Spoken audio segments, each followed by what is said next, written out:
Assalamualaikum warahmatullahi wabarakatuh. Perkenalkan, nama aku Nisrina Kautsarani, mahasiswa Fakultas Pertanian, Prodi Hama dan Proteksi Tanaman Universitas Jember, NIM 21151070133.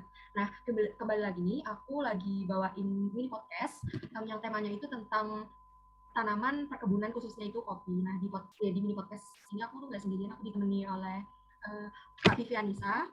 Dia juga mahasiswa sama seperti aku, lebih tepatnya mahasiswa pertanian juga nih. Jadi gampang untuk bisa sharing ilmu pengetahuan. Nah, untuk Kak Vivi Anissa bisa memperkenalkan diri terlebih dahulu. Ya, jadi pertama perkenalkan nama saya Vivi Anissa dari Politeknik Negeri Jember, jurusan Produksi Pertanian, Program Studi Pengelolaan Perkebunan Kopi. Halo Kak Vivi Anissa, gimana kabarnya? Alhamdulillah baik. Kalau biasanya podcast itu kita face to face ya, karena kali ini masih COVID itu belum selesai, masih ya karena kita takut juga, jadi kita podcastnya dan sharing-sharing ilmunya itu bisa via Zoom ya teman-teman. Nah, langsung aja untuk materi yang pertama itu kita akan membahas asal-usul tanaman kopi. Aku bacain materinya dulu ya. Kopi merupakan tanaman perkebunan tahunan yang bisa mencapai umur produktif mencapai 20 tahun. Tanaman kopi sendiri ditemukan di Afrika, tepatnya pada Kava, Ethiopia. Pusat-pusat budidaya kopi ada di Amerika Latin, Amerika Tengah, Asia Pasifik, dan Afrika. Sedangkan konsumen kopi terbesar ada di negara-negara Eropa dan Amerika Utara. Jenis tanaman, teknik budaya, dan penanganan pasca panen dan pemasaran produk akhir merupakan faktor-faktor yang mempengaruhi berhasilnya teknik budidaya kopi. Tanaman kopi memiliki banyak varietas dan jenis. Jumlahnya bisa mencapai ribuan jenis. Akan tetapi, yang banyak dibudidayakan oleh kebanyakan orang hanyalah beberapa jenis saja, yaitu ada 4 jenis: Arabica, Robusta, Liberica, dan Excelsa. Masing-masing jenis kopi tersebut memiliki karakteristik dan rasa yang berbeda-beda dan juga bervariasi. Berbeda. Nah, begitu. Untuk dari Kak Vivi sendiri gimana? Nih, kita bahas yang dasar-dasar dulu tentang kopi. Apakah ada tambahan sendiri? Ya, untuk ketinggian tempatnya tadi kan dijelaskan oleh Kak Nisrina berbeda ya. Jadi untuk kopi Arabica itu ketinggian tempat menanamnya itu cenderung lebih tinggi dari yang lain, yaitu 700 hingga 2000 mdpl. Dan untuk kopi Robusta biasanya itu 10 hingga 700 mdpl. Untuk kopi Liberica sendiri, tempatnya itu bisa di mana saja. Jadi bisa di 10 hingga 2000 mdpl.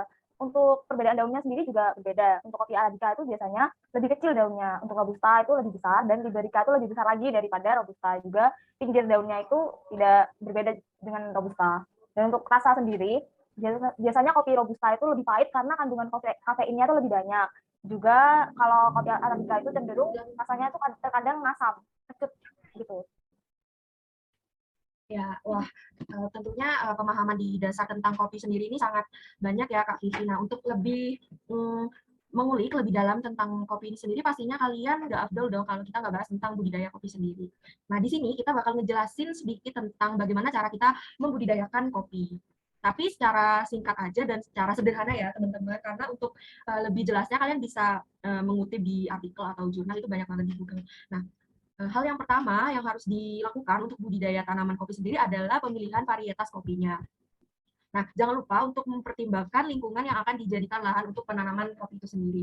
Apabila lokasi lahan yang akan ditanami kopi berada di dataran tinggi, maka kopi Arabica akan sangat cocok dan akan tumbuh dengan baik dibarengi dengan perawatan yang baik juga. Setelah memutuskan jenis kopi yang ingin Anda budidayakan, langkah selanjutnya adalah memilih bibit yang unggul.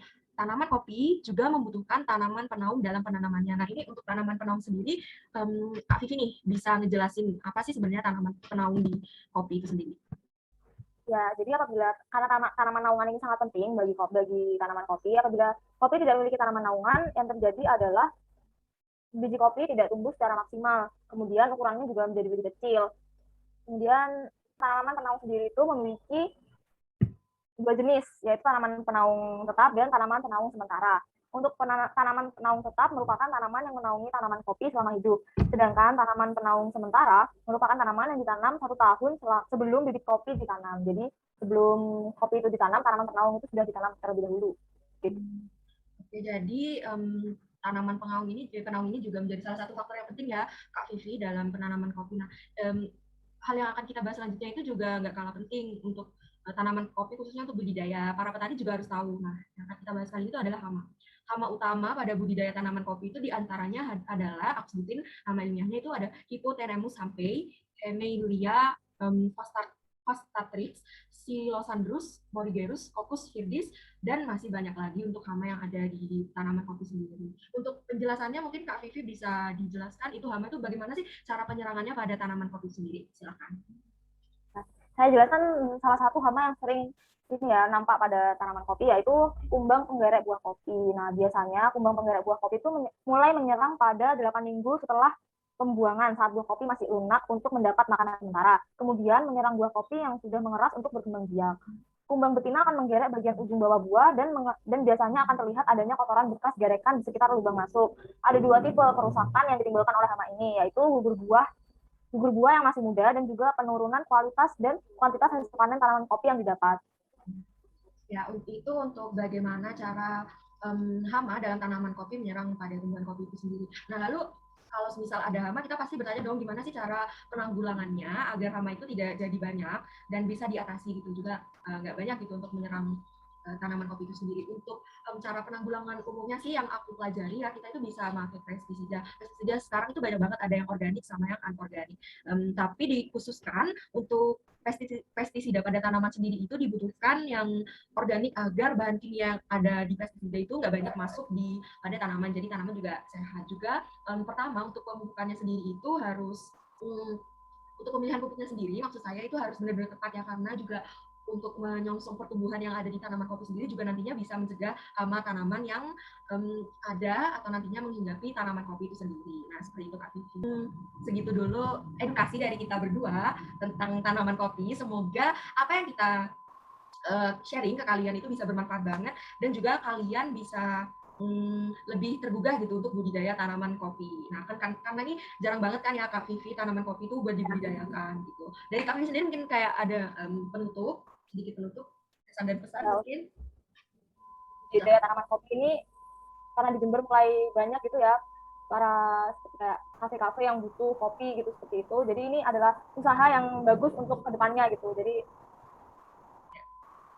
go untuk nanam kopi mulai dari sekarang gitu ya Kak Vivi ya. Aduh, ya karena keterbatasan waktu ini aku mau ucapin makasih buat Kak Vivi yang bersedia jadi narasumber sama ya bareng aku nemenin buat konten edukasi seperti ini. Kita ketemu lagi pada konten-konten edukasi selanjutnya. Bye-bye.